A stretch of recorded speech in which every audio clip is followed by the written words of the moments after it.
जय हो। मैंने आपसे पहले भी कहा था कि मैं 28 से 31 नंबर का एक मैंने फ्लायर चलाया था, chemical properties and observations, cation anion, heating of salt, identification of gases, observation during electrolysis, observation during chemical properties of ammonia, dilute and concentrate hydrochloric acid, dilute and concentrate sulfuric acid and dilute and concentrate nitric acid. एक इसमें differentiating the pair of compound है जो पहले हो चुका है। तो आज का जो है वो सिर्फ और सिर्फ अमोनिया का, we will do only for ammonia, आज यही करेंगे। फिर नेक्स्ट वीडियो में ये लाएंगे, क्योंकि आपका कनेक्ट नहीं बनता है। मेरे को किसी ने रिएक्ट किया, सर 20-20 25-25 मिनट क्यों आप, तो मैंने कहा थोड़ा थोड़ा आप अपना सर्च कर लीजिए, सारे आपको प्लेलिस्ट में मिल जाएंगे। एंड एक बार फिर से कह दूं, आपके सजेशन बहुत कीमती हैं। एक जरूरी बात और, स्ट्रेस लेके केमिस्ट्री मत पढ़ें। इनफैक्ट मैं गार्जियंस को भी कहूँगा कि बच्चे आजकल के समझदार हैं, थोड़ा मौका दीजिए। और बच्चों को भी ये चाहिए कि अपने पेरेंट्स के राय प्रोसेस करने के बाद मना करें। एकदम से नहीं, पापा ने कहा कि बेटा लेट नाइट है मत पढ़ो, नहीं नहीं मेरे को अभी पढ़ना, प्रोसेस करिए, कोई कारण होगा, कोई कारण होगा। एक एक्सीडेंटल डेटा आया, उसमें ये आया कि मैक्सिमम जो एक्सीडेंट होते हैं वो सुबह 2 से 4 के बीच में हुए। तो एक साइंटिफिक स्टडी उसमें सपोर्टेड थी कि 24 घंटे में एक टाइम ऐसा होता है जब नींद जरूर आएगी, चाहे आप कितना भी जाग रहे हो। ये बड़ी इंटरेस्टिंग बात है। तो 2 से 4 रात में आप किसी भी हालत में जाग पाए बिना नैप लिए मुश्किल है। और ये मैं नहीं कह रहा हूँ, मैं तो I am a novice person, मैं I am not a research scientist. मैंने कोई स्लीप थेरेपी या स्लीप साइंस पे कोई बहुत बड़ी रिसर्च नहीं करी। मैं तो 2 डेटा मिला रहा हूँ आपको। एक एक्सीडेंट्स के डेटा, मैक्सिमम एक्सीडेंट्स कब हुए, सुबह 2 से 4 के बीच में। और उसमें स्टडी क्या है साइंटिफिक, कि 24 घंटे में एक टाइम ऐसा होता है जब नींद जरूर आती है। नींद आने का मतलब यह है कि आपका सेंट्रल नर्वस सिस्टम अब डल हो रहा है, इसीलिए आप नींद में चले जाते हैं, सबकॉन्शियस में चले जाते हैं, पावर नैप में चले जाते हैं। तो पेरेंट्स की बात माने, टीचर्स की भी बात माने और अपनी बात भी रखें। तो कमिंग बैक, लोड लेके नहीं पढ़ना है। तो पहली प्रॉपर्टी है observation during chemical reactions of ammonia. मैंने बोर्ड पहले से तैयार रखा है, रिएक्शन विद ऑक्सीजन। इसमें एक क्वेश्चन तो वो है,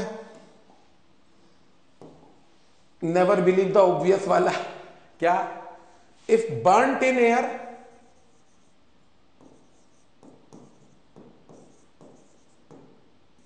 it will give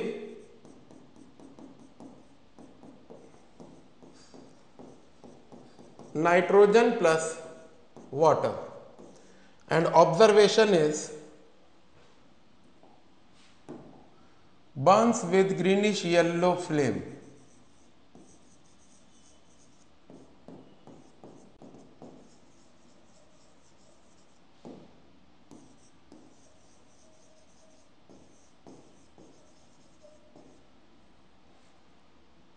Burns with greenish yellow flame. दूसरा मैं आपको बता रहा हूं, ये फ्यूजन क्वेश्चन है, इसमें 2 चैप्टर मिल रहे हैं, जरा देखिएगा कैसे।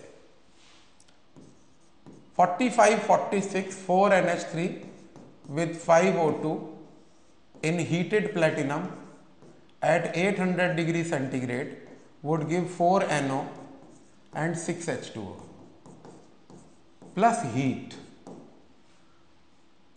So what is the mnemonic? 45-46, 4 mole of ammonia, 5 mole of oxygen, 4 mole of NO, 6 mole of H2O. Now what is the observation here? This is colorless, this is water vapor. Observation here is catalyst keep on glowing and heat evolve. Number 1, heat is evolved, and second observation is due to heat catalyst keep on glowing.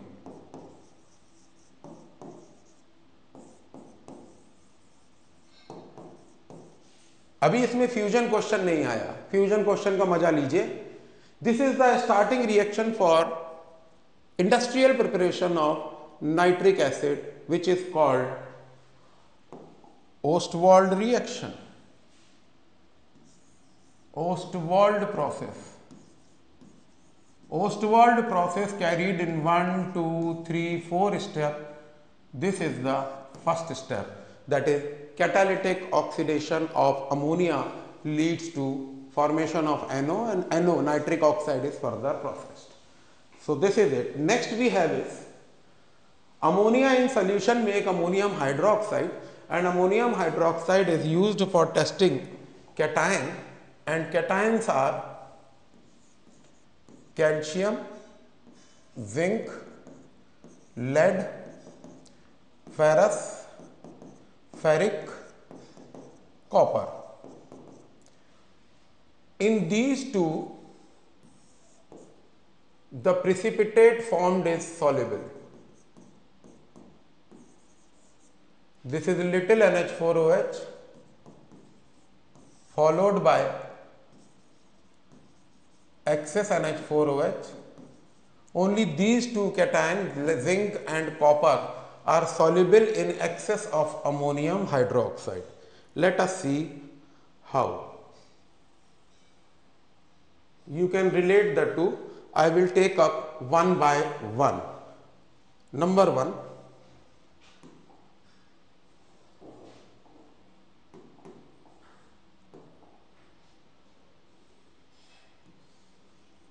calcium chloride with ammonium hydroxide,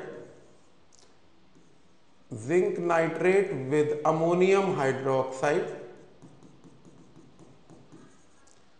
lead nitrate with ammonium hydroxide, ferrous chloride with ammonium hydroxide, ferric chloride with ammonium hydroxide and copper.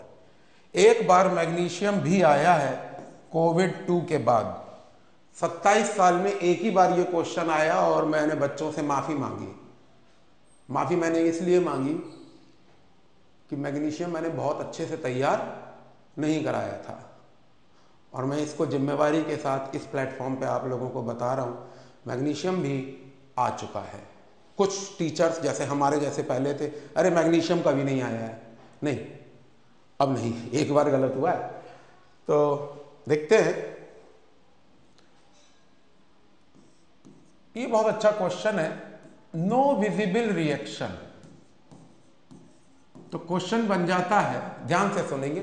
Name a cation which does not make a precipitate with ammonium hydroxide, calcium. Don't say Ca+2, I always say read the question carefully. अगर उन्होंने कहा है name the cation, तो please name the cation. फिर ये ना करें कि Ca2+ लिखा तो है सर, नहीं नहीं, फिर वही बात है, आप मुझे गुड मॉर्निंग विश करेंगे तो मैं भी गुड मॉर्निंग ही करूंगा, शटअप तो नहीं करूंगा ना। सवाल जिस जुबान में किया जा रहा है, जवाब भी उसी जुबान में दीजिए। ये किसी पिक्चर का डायलॉग भी है, पता नहीं कौन सी। तो calcium does not give precipitate, rest of them all give zinc hydroxide precipitate, lead hydroxide precipitate, ferrous hydroxide precipitate. This is simply double decomposition reaction.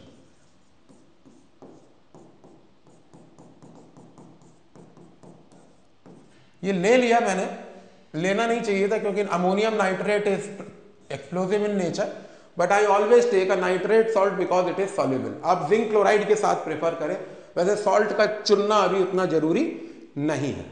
Let us see the color of the precipitate. All of them all form. Here lead hydroxide precipitate is formed. Here ferrous hydroxide precipitate is formed.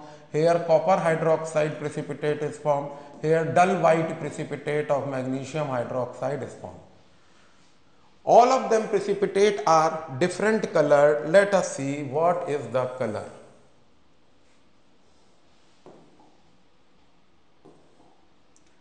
This is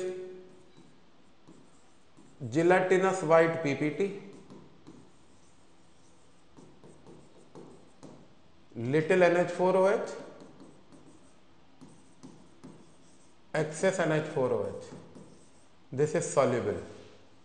This is chalky white precipitate of copper lead hydroxide, chalky white PPT of lead, it is insoluble.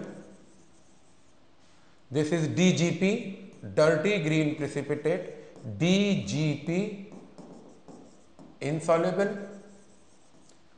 This is, now ferric will give ferric hydroxide,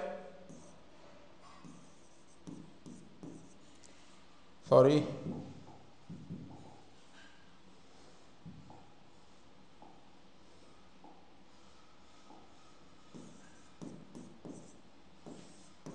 reddish brown PPT. This is pale blue precipitate. This is also insoluble, but this is soluble. And magnesium hydroxide will give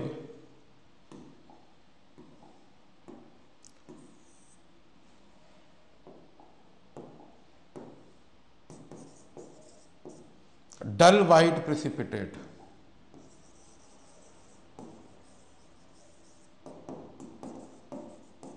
Which is insoluble. As I told you,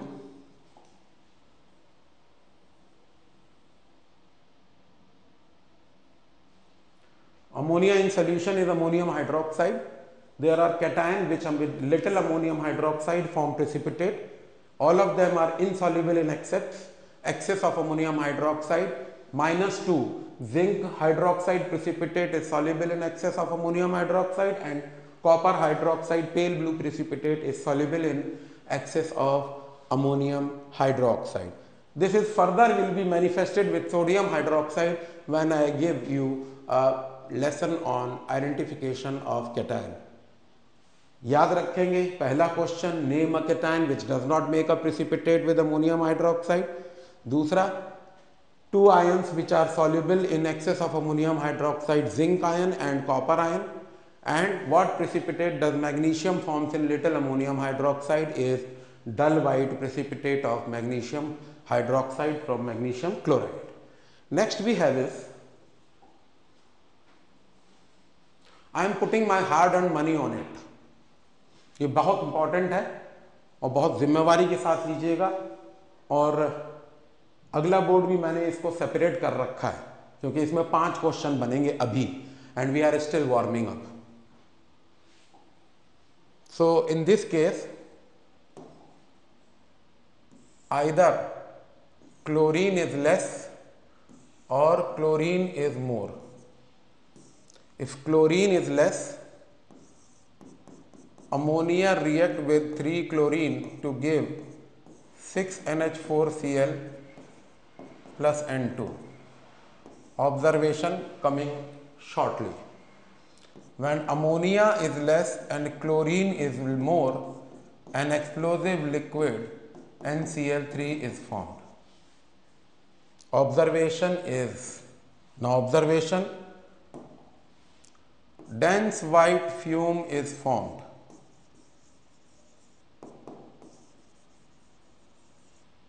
And here yellow oily explosive liquid.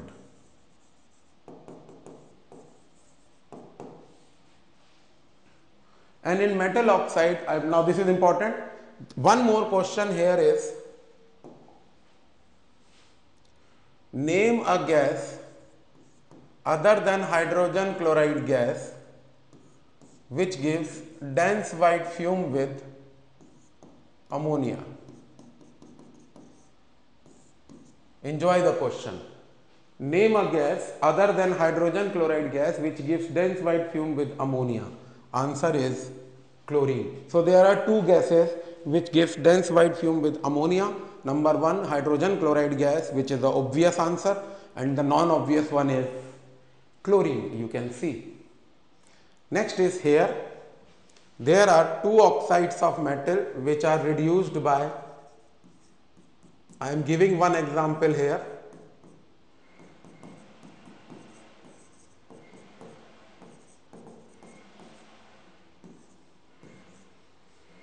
Now this is oxidizing agent, this is reducing agent, this is reduced product, this is oxidised product. ये तो redox हो गया। Redox पे एक दिन बात करेंगे, loss of electron, gain of electron क्या होता है, कैसे होता है। 9th का है लेकिन 10th में जरूरत पड़ती है।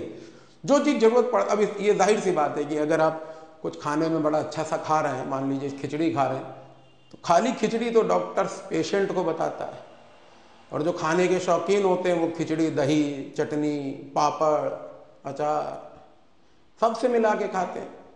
एक कोई शेफ है, उन्होंने तो इंटरनेशनल ब्रांड बनाया था, पर ये पता नहीं 100 तरीके की खिचड़ी बनाई थी किसी यूनाइटेड नेशन प्रोग्राम में। रजत कपूर, आई डोंट नो, बहुत अच्छे शेफ हैं, उन्होंने खिचड़ी का ब्रांड बना दिया, हिंदुस्तानी डिश है। तो थोड़ा सा पैकिंग में भी देखना चाहिए आप लोगों को।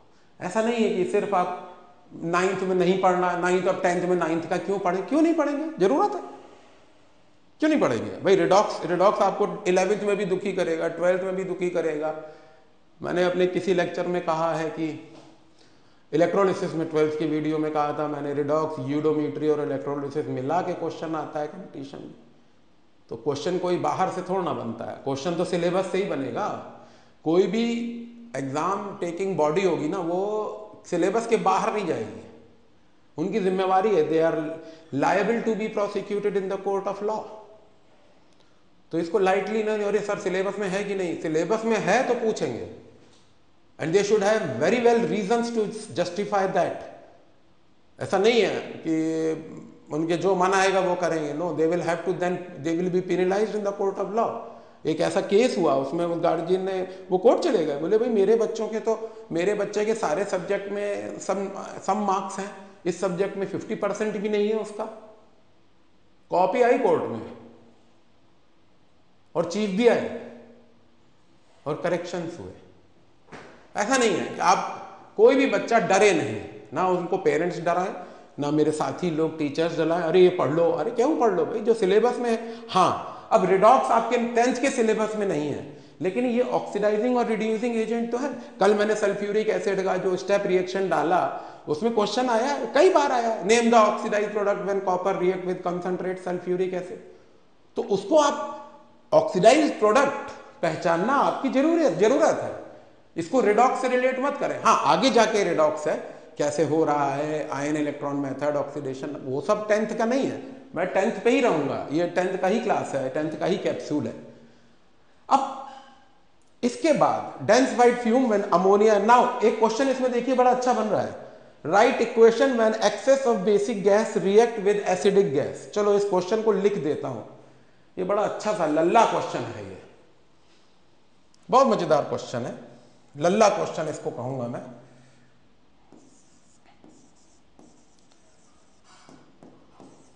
Right equation when basic gas in excess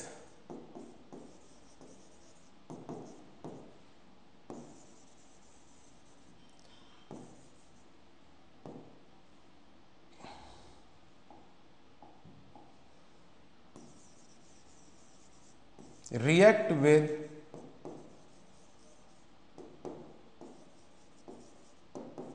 acidic gas.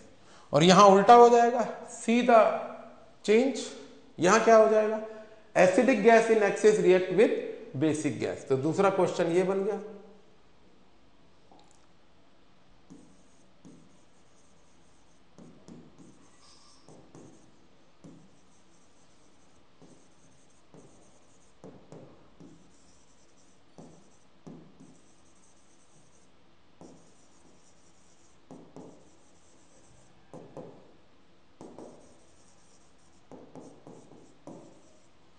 अब दोनों चीजों को आप इंजॉय करें, बहुत प्यारा क्वेश्चन है ये, पूरा रिस्पेक्ट के साथ देखना। देखिए मैं हमेशा कहता हूं, क्वेश्चन को रिस्पेक्ट देने का मतलब यह होता है कि आप उसको एसिमिलेट कर रहे हैं। ये क्रिकेट प्लेयर थे बड़े अच्छे, आपके दौर के नहीं है लेकिन मैंने उनको देखा है खेलते हुए, सुनील गावस्कर। खास बात क्या थी उनकी, वही आपको दे रहा हूं, कनेक्ट करेंगे।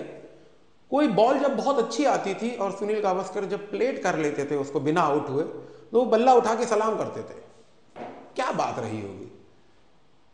वो रिस्पेक्टफुली उनको, अरे it was a good ball, I could face it. तो रिस्पेक्ट, आप जब क्वेश्चन को basic gas in excess with acidic gas, अब सारी बेसिक गैस सोचें, एक ही है अमोनिया, एसिडिक गैसेस कई हैं, क्लोरीन है, हाइड्रोजन क्लोराइड है, सल्फर डाइऑक्साइड है, कार्बन डाइऑक्साइड है, हाइड्रोजन सल्फाइड है, सल्फर ट्राइऑक्साइड है, उसमें से आपको चुनना है गिविंग डेंस वाइट फ्यूम। तो ये छोटे छोटे जो एनेक्डोट्स होते हैं बड़े हेल्पफुल होते हैं। अगला देखते हैं, ये आपका हुआ इधर। अब मैं जा रहा हूं नेक्स्ट बोर्ड पे जिसमें 5 क्वेश्चन बनते हैं। ये रहा 5 क्वेश्चन, देखिए कौन कौन से बन रहे हैं। पहला, ammonia acting as reducing agent, copper oxide acting as oxidising agent, this is reduced product, this is oxidised product. ये हो गया question number 1। Question number 2, observation, black to pink.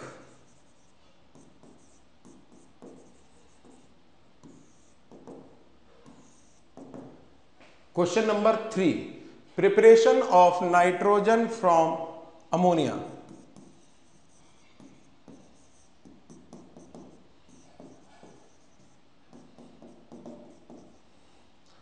Four, basic oxide reduced by basic gas.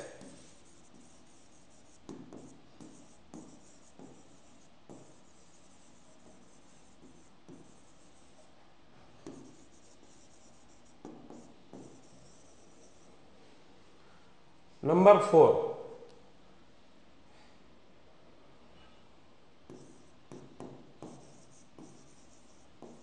role of ammonia if the equation given।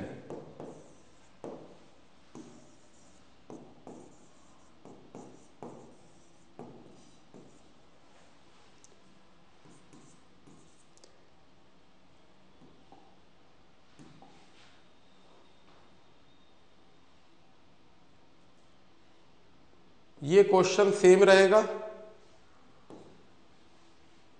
ये भी question यहां same रहेगा, ये भी same रहेगा, ये दोनों डिफरेंट रहेंगे। मैं लिख रहा हूं,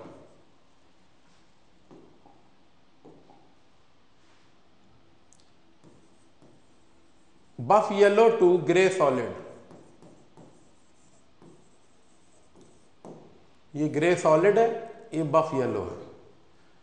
amphoteric oxide reduced by basic gas, amphoteric oxide reduced by basic gas, and